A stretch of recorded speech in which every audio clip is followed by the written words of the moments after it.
இங்க இருக்கக்கூடிய அலப்பற பசங்க சொந்த ஊரை தாண்டினா அவங்க யாருன்னே மக்களுக்கு தெரியாது. சொந்த ஊரை தான் நாலு அல்ல கையில வச்சுட்டு முன்னாடி அண்ணன் வர்றாருன்னு சொன்னா தான் அண்ணன் வர்றாருன்னே 4 பேத்துக்கு தெரியும். இந்த அல்ல கைக ஐயா நான் திமுக ஸ்டைலுக்கு மாறிட்டும் தப்பா நினைச்சுக்காது.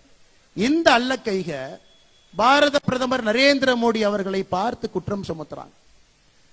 உதயநிதி ஸ்டாலின் சொல்றாரு, நேற்று முன்தினம் மோடி மட்டும் தமிழ்நாட்டுக்கு வந்தாருன்னா முதல்ல நாங்க கோ பேக் மோடின்னு சொன்னோம், நாங்க இன்னைக்கு கெட் அவுட் மோடின்னு சொல்லுவோம். அப்படி உதயநிதி ஸ்டாலினுக்கு நான் சொல்றேன், நீ சரியான ஆளா இருந்தா, சரியான ஆளா நீ இருந்தீனா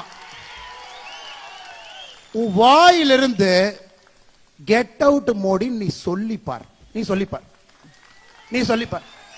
இல்ல எங்க அப்பா முதலமைச்சர், எங்க தாத்தா 5 முறை முதலமைச்சர், நீ சொல்லி பாடுறா பார்க்கலாம். நீ சொல்லிப்பார். நான் சொல்றேன், நீ சொல்லிப்பார். வாயிலிருந்து எங்களுடைய உலக தலைவரை எங்க தாத்தா முதலமைச்சர், அப்பா முதலமைச்சர், எங்க அப்பா சிட்டிங் முதலமைச்சர், நான் சிட்டிங் துணை முதலமைச்சர் சொல்றா பார்க்கலாம். சொல்லு. நீ மந்தாழத்து கேட்ல சொன்ன எல்லாம் 2 நாட்களுக்கு முன்பு நீ என்ன சொன்ன? சென்னையில கெட் அவுட் மோடி, வெளியே போடா மோடின்னு சொல்லுவாராம். உன் வீட்டுக்கு வெளியே வந்து பால்டாயில் பாபு போஸ்ட் ஒட்டிட்டு வரும். நீ சொல்லுகின்ற அதே பாஷையில நான் பேசும்.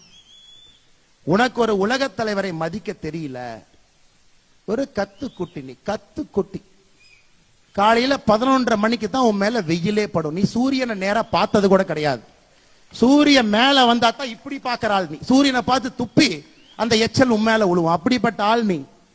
3:30 மணிக்கு பிரம்ம முகூர்த்தத்துல எந்திரிச்சு யோகா பண்ணிட்டு 5 மணிக்கு ஃபைலை திறந்து இந்த நாட்டை ஆட்சி பண்ற ஆள்கிட்ட 11:30 மணிக்கு எந்திரிச்சு நட்ட நடுவுல மேல சூரியன் இருந்து உழுவுற உனக்கே இவ்வளவு திமிர் இருந்தா, சாதாரண நடுத்தர மக்கள் உழைத்து நாட்டை உருவாக்கக்கூடிய மக்களுக்கு எவ்வளவு திமிர் இருக்கும்? அந்த கூஜா தூக்கருக்கு இங்க ஒரு சாராய அமைச்சர் சுத்திட்டு இருக்கார் கரூர்.